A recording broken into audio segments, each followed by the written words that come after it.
everyone and welcome to our channel of Learning Mathematics. This video is in continuation with our previous video which was based on Bayes theorem class 12 chapter 13. Do watch our previous video if you have doubts regarding Bayes theorem in your mind. The link is given in the description box. Today in this video we'll be dealing with some of the applications of Bayes theorem. I hope after watching these two videos on Bayes theorem, you will not have any problem regarding this topic. So let's begin. The result of Bayes theorem I have written for you. It is the probability of any event provided the A event has happened is equal to probability of that event EI into the conditional probability of A provided EI has happened and divided by this summation. ये ऐसे इतना अच्छे से आपको समझ में नहीं आएगा, लेकिन just result आपको याद होना चाहिए to apply it in the questions. And again I am making you remember that do watch our previous video if you want to have a clear-cut vision on this topic. The question number 6 which is given in NCERT 13.3 is there are three coins. One is a two-headed coin. Two-headed coin जिसके दोनों तरफ heads हैं. इसके लिए आपको Sholay movie देखनी होगी. उसमें जो है coin दोनों तरफ head है. Another is a biased coin that comes of heads 75% of times. So biased coins, what does it mean? In general जो coins हैं उनको अगर हम toss करें तो there are equal chances of that heads and tails. उनके जो है equal chances होते हैं, लेकिन biased coins ऐसे होते हैं जिनमें उनको इस टाइप से मिंट किया जाता है, इस टाइप से बनाया जाता है कि उसमें किसी एक के यानी कि हेड के या टेल के ज्यादा या कम चांसेस होते हैं. उनको इस टाइप से बनाया जाता है. तो बायस्ड कॉइन है जो जिसमें हेड जो है 75% ऑफ द टाइम्स आता है. And the third is an unbiased coin. Unbiased coin that means head और टेल के हैपन या अकर होने के चांसेस इक्वल हैं. One of the three coins is chosen and tossed. It shows a head. What is the probability that it was a two-headed coin? तो basically हमारे पास यहाँ पर तीन इवेंट्स हैं. E1 यानी कि हमने जो है फर्स्ट कॉइन को चूज किया which is a two-headed coin. E2 is second coin को चूज किया है and E3 is third coin is chosen. और उसके बाद जो हमारा इवेंट हैपन हो चुका होता है in general that is called A. और वो क्या है? It shows a head. इसके कॉइन पर क्या आया है कि हेड आया है, तो that is A and we need to find the probability that it was a two headed coin. तो जल्दी से इनका जो है हम नाम लिखते हैं E1, E2, E3 and A and after that we will apply Bayes theorem.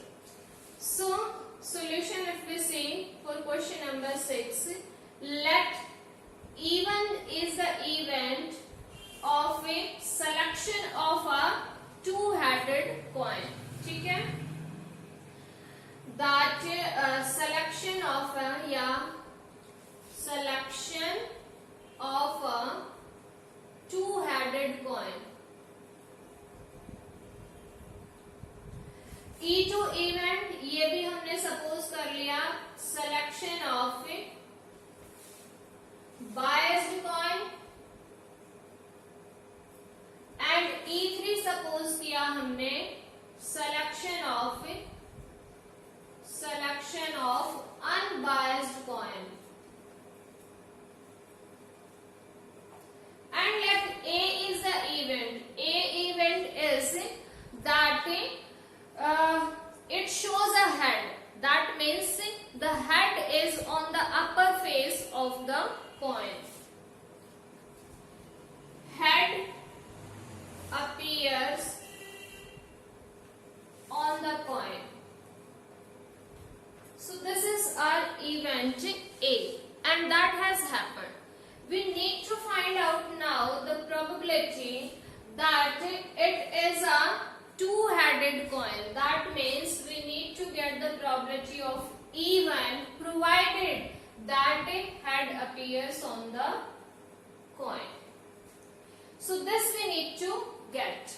And according to Bayes' theorem, it will be the probability of even into probability of A by even divided by summation, यानी कि हमारे पास जो तीन events हैं उन सभी की probability और साथ में ए की प्रोबेबिलिटीज का सम हमें यहाँ पर लिखना है. So that will B P even into P of A by even plus PE2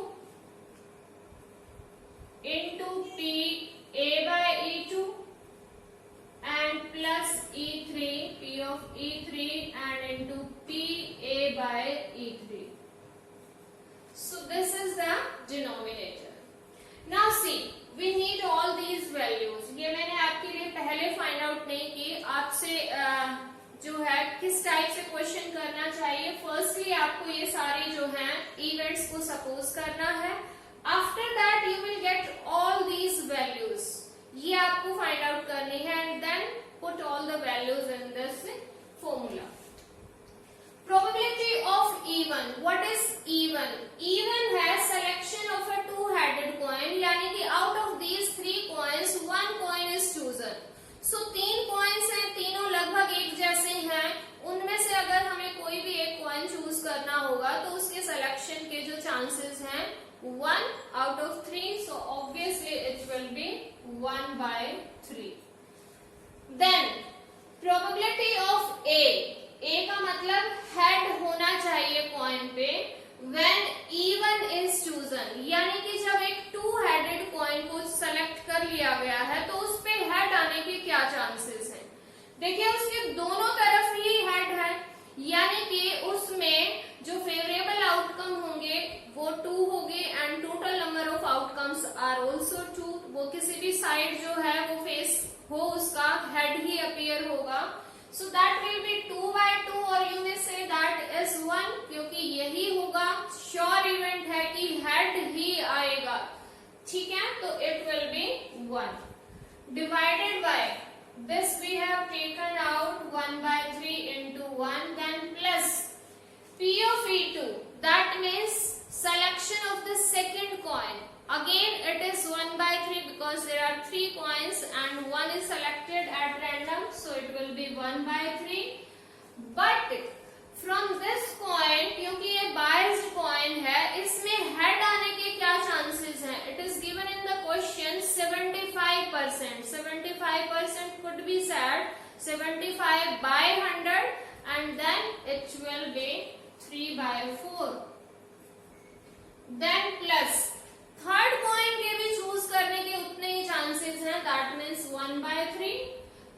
but उस कॉइन से हमारे पास हेड आने के क्या चांसेस हैं? क्योंकि ये अनबायस्ड है तो इसमें हेड या टेल के इक्वल चांसेस हैं. So obviously it will be 1 by 2.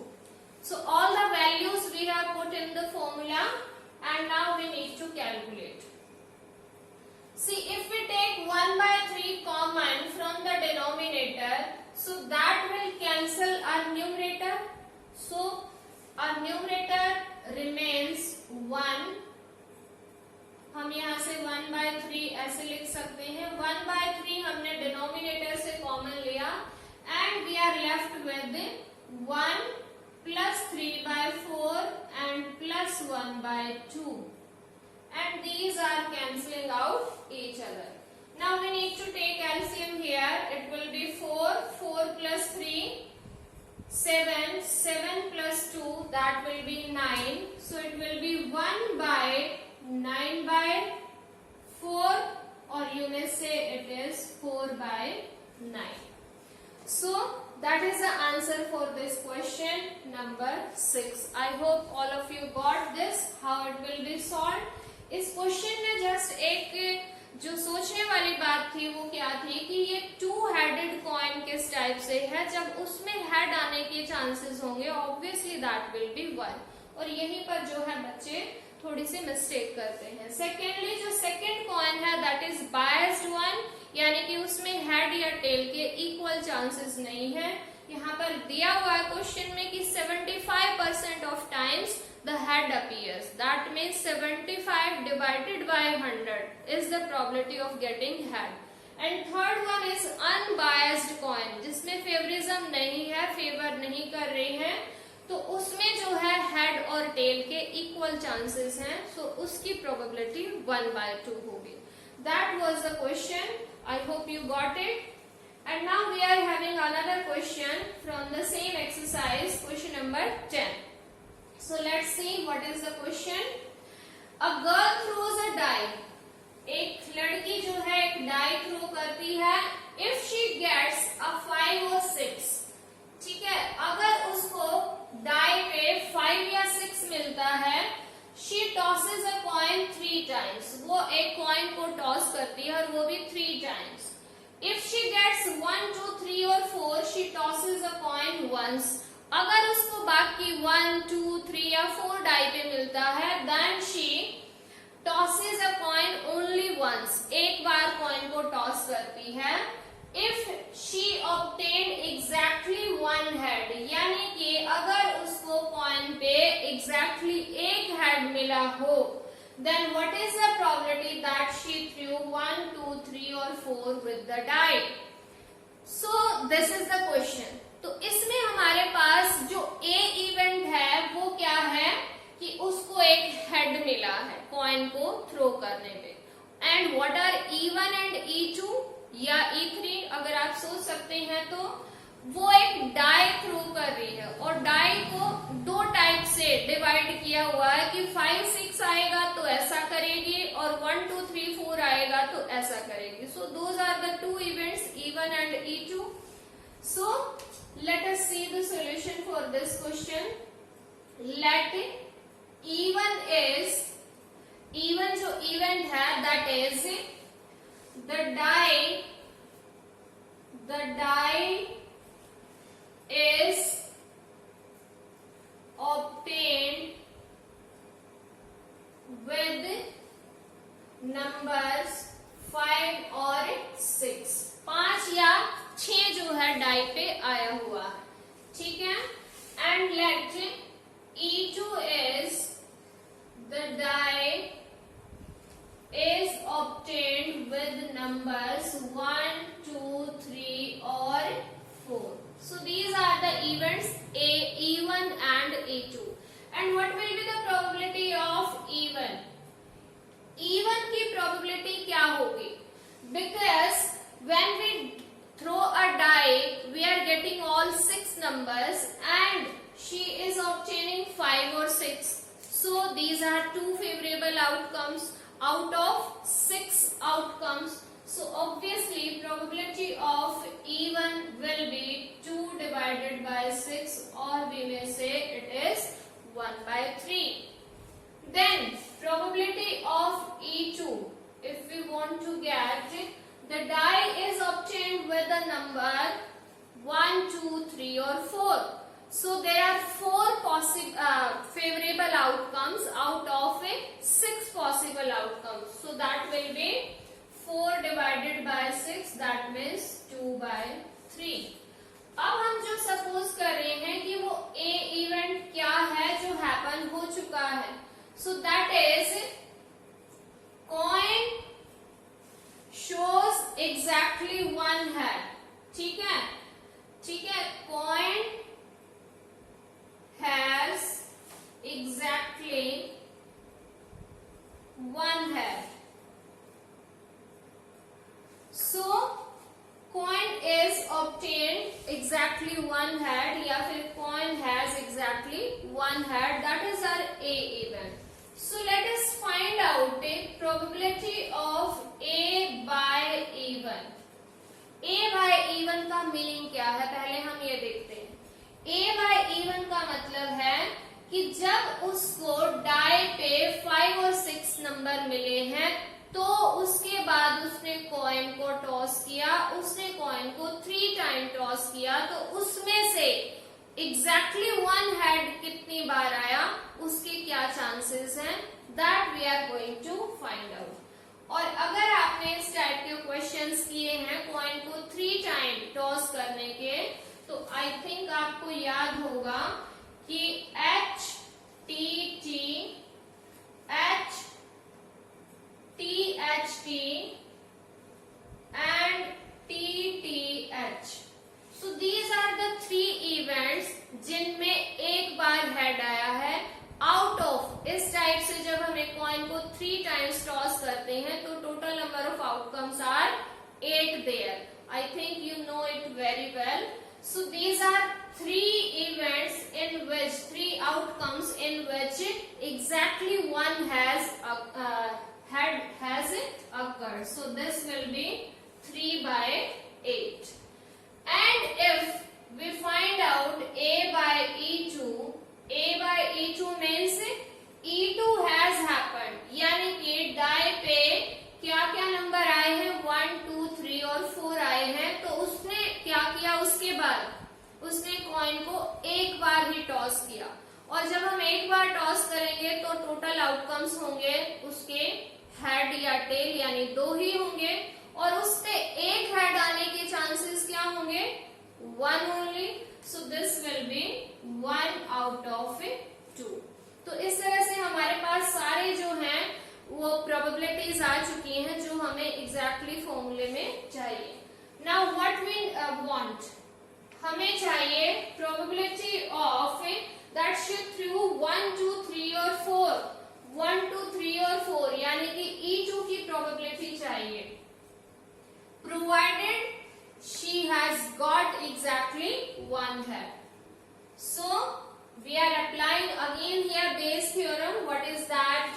We will find out probability of E2 into probability of A by E2 and divided by इन सभी probabilities का sum, यानी कि probabilities of E1 into P of A by E1 and then plus probability for E2 into probability of A by E2.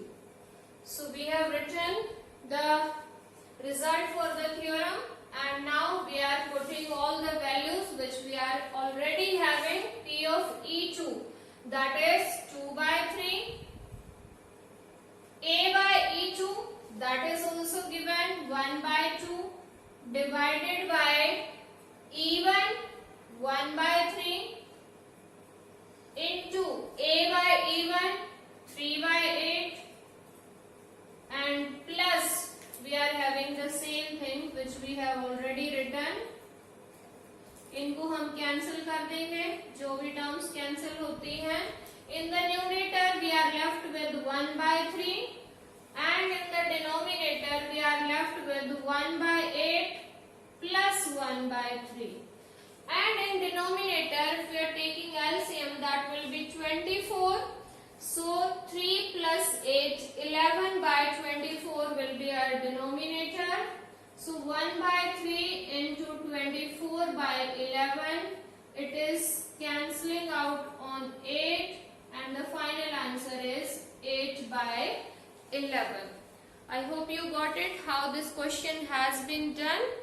Let us see one more problem for this exercise.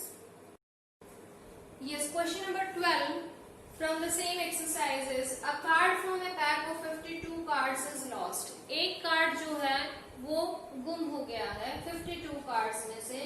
From the remaining cards, remaining यानी कि 51 cards, 2 cards are drawn and are found to be both diamond.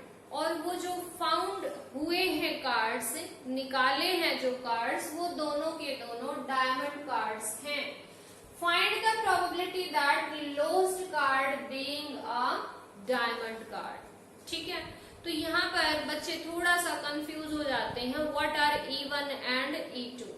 सी, हमें जो चीज provided है, मैं बार बार बताती हूँ, इन general that is A, और इसके साथ जो 2 हमारे पास 2 या 3 भी हो सकते हैं डिफरेंट क्वेश्चंस में, जो उसके सपोर्टिंग इवेंट्स बनते हैं वो हमारे पास होते हैं E1, E2, E3 like that.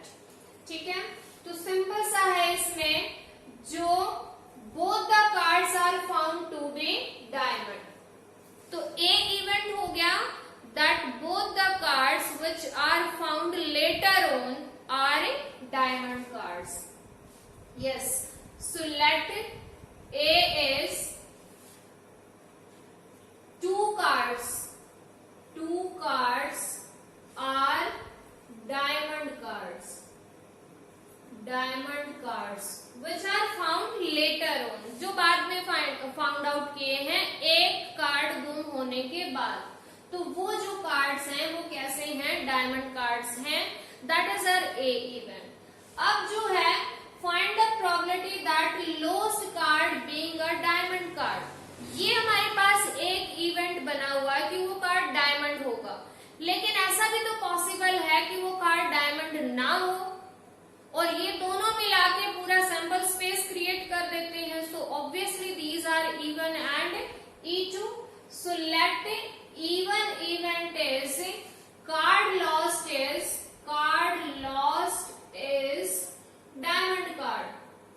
Diamond card and E2 is इसी टाइप से E2 हमने इवेंट सपोज कर लिया, card lost is non diamond card. Non diamond यानी कि बाकी कार्ड में से कोई भी हो सकता है।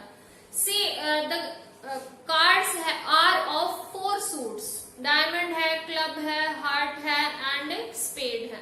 तो डायमंड का या तो डायमंड का होगा कार्ड या फिर बाकी 3 सूट्स में से कुछ होगा। And obviously these 2 events are creating the whole sample space, so there is an application of Bayes theorem here.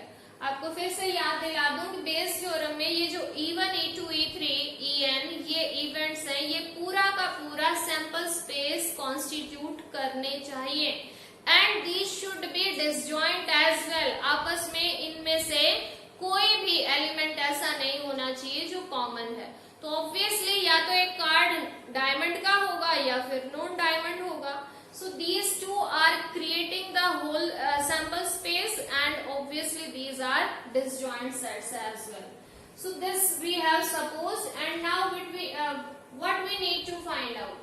हमें चाहिए A happen हो चुका है और हमें चाहिए कि lost card being a diamond card और ये हमने सपोज किया है E1, तो हमें चाहिए प्रोबेबिलिटी E1 by A।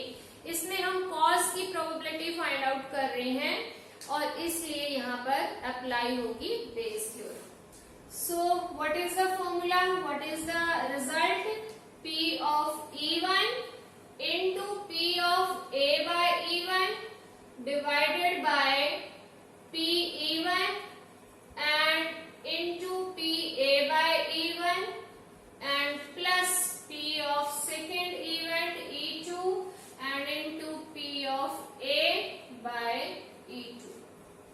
अब हमें ये सारी की सारी प्रोबेबिलिटीज चाहिए। यस, मैं साथ साथ आपको जो है समझाने की कोशिश कर रही हूँ कि how these will be. Probability of E1 का मतलब है कि एक कार्ड जो गुम हुआ है वो डायमंड कार्ड है। सोच के देखिए कि डायमंड कार्ड हमारे पास 13 है, total cards are 52। So diamond card अगर गुम हुआ है तो फेवरेबल आउटकम होगी 13 डिवाइडेड बाय 52। कोई भी कार्ड हो सकता है। सो दैट इज 13 बाय 52 होगी हमारे पास डायमंड कार्ड के probability.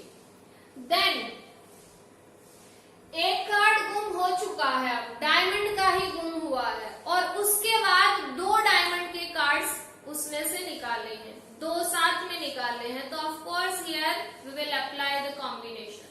So it will be 13 में से एक कार्ड गुम हो चुका है, so 12 cards are remaining and we are applying here combination because 2 cards are taken out simultaneously. So 12C2 divided by total cards, अब 51 बचे हुए हैं और 51 में से कोई भी 2 कार्ड्स आ सकते हैं। So obviously this will be 51C2।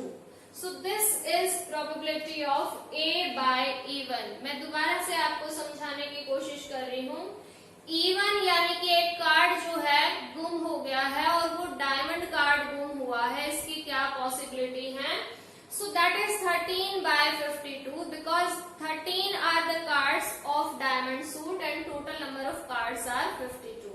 अब वो कार्ड गुम हो चुका है, that means diamond card now are 12 only और उसमें से हमें 2 कार्ड चाहिए. So obviously that will be 12C2.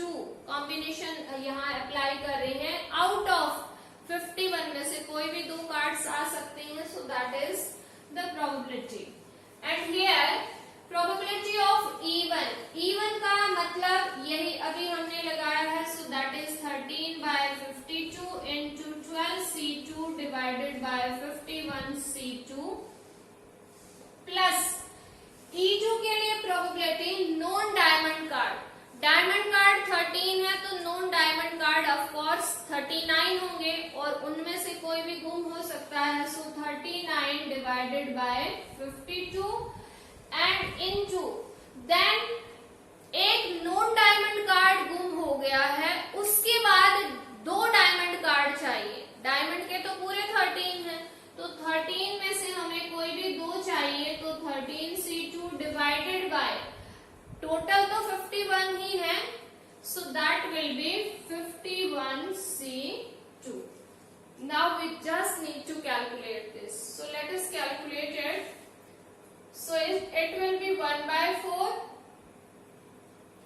1/4 into see here C2 is there in denominator. यहाँ पर भी C2 होगा.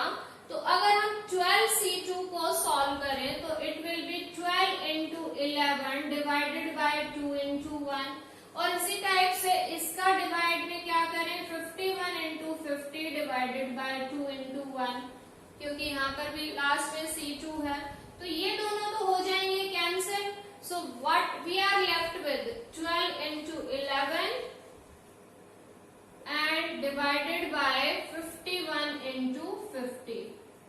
So that is our numerator and now the denominator it is again 1/4 into 12 into 11 divided by 51 into 50 and plus 39 and 52. 13 is cancelling these 2 numbers so this will be 3/4 और इसी type से हमारे पास ये जैसे सॉल्व करके बताया मैंने it will be 13 into 12 divided by 51 into 50.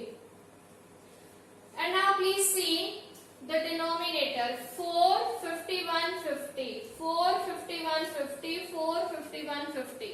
तो जब हम नीचे भी एलसीएम लेंगे तो ये डिनोमिनेटर सेम आएगा and obviously that will be cancelled out and numerator as well. जो अगर हम यहाँ पर 12 देखें तो ये हर जगह से कॉमन है तो वो भी कैंसिल हो जाएगा. तो this is the smart way of solving these quickly. So 12 हमारे पास कैंसिल हो चुका है, डिनोमिनेटर पूरा कैंसिल हो चुका है. So numerator is only 11 and here 12 जा चुका है. This has gone. We are left with 11 plus 12 जा चुका है and this is 13 into 3 that means 39 and the final answer is 11 by 50. So this is how this question will be solved. I hope you got it. And now we'll be doing the last question which is given in MCQs form. But still some students find it difficult to solve if it comes in the question form. So let's see. Probability that A speaks, A is any person, A speaks truth is 4/5. यानी कि इसका meaning है कि कोई person A है उसके truth बोलने के जो चांसेस हैं वो 4/5 हैं. So what are the chances of telling lie? Of course it will be 1/5. A coin is tossed. उसके बाद क्या एक सिचुएशन बताइए कि एक कॉइन टॉस किया गया and that person A reports that a head appears.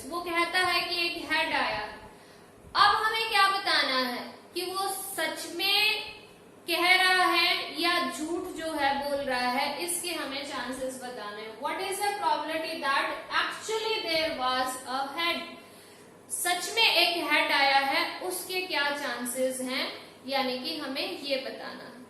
So confusion क्या होता है, E1 E2 इवेंट्स क्या है, A क्या है. So that is the confusion here in this question. But if you have done so many problems till now, so it is not a big deal. एक person है जो सच 4/5 times बोलता है. अब सिंपल सी बात है, या तो एक पर्सन सच बोलेगा या झूठ बोलेगा.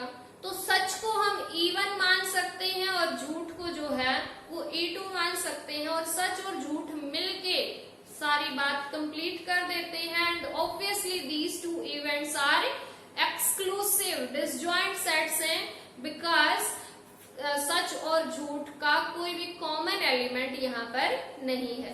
So these are the two events which we are supposing, and then we can solve the question. अब इसमें A event क्या है? A है कि head appear. Head कब आता है? जब एक coin toss किया जाता है. तो head आने के क्या chances हैं? That also we need to see. Yes. Now let us solve. Let A is A, E1, E2, all the events are provided, and then we can solve the question. Yes. A event is that head appears on the coin. Head appears on the coin. Appears on the coin. That is a event which has happened. वो हो चुका है. E1 and E2. Let E1 is the person speaks the truth. Speaks the truth. ये हमने मान लिया E1, and person speaks lie. Speaks lie. That is E2. Now what we are required to find out? We are required to get कि actual में एक head आया है, यानी कि हमें सच के चांसेस चाहिए कि वो सच बोल रहा है, जबकि हेड तो आ चुका है, वो हैपन हो चुका है. So that is given. So according to Bayes theorem, that will be probability of E1 into probability of A by E1 divided by P of E1 into P of A by E1 and plus P of E2 into P of A by E2. So that all things we are given in the question, just we need to put the values. Probability of E1 यानी कि person सच बोल रहा है, given है question में 4/5. Head आने के क्या चांसेस है कॉइन पे? Of course 1/2. So that is 1/2. ये सेम है. So that is 4/5 into 1/2 and plus E2. झूठ बोलने के चांसेस. What are those? 1/5. 1 में से 4/5 माइनस करेंगे तो of course that will be 1/5. And झूठ बोल रहा है और फिर हेड आने के क्या चांसेस हैं? वो भी 1/2 है. So same. So now if we see that 1/2 is common from numerator and denominator, that we can cancel out, and we are left with 4/5 divided by 4/5 plus 1/5, and it will become 1, and the final answer is 4/5. 4/5 as a final answer for this question. I hope you got this question now, and only the few questions which are left in the exercise, those I find those are easy enough. You can try those questions on your own. Stay connected for more videos. Keep watching, keep learning. Bye bye.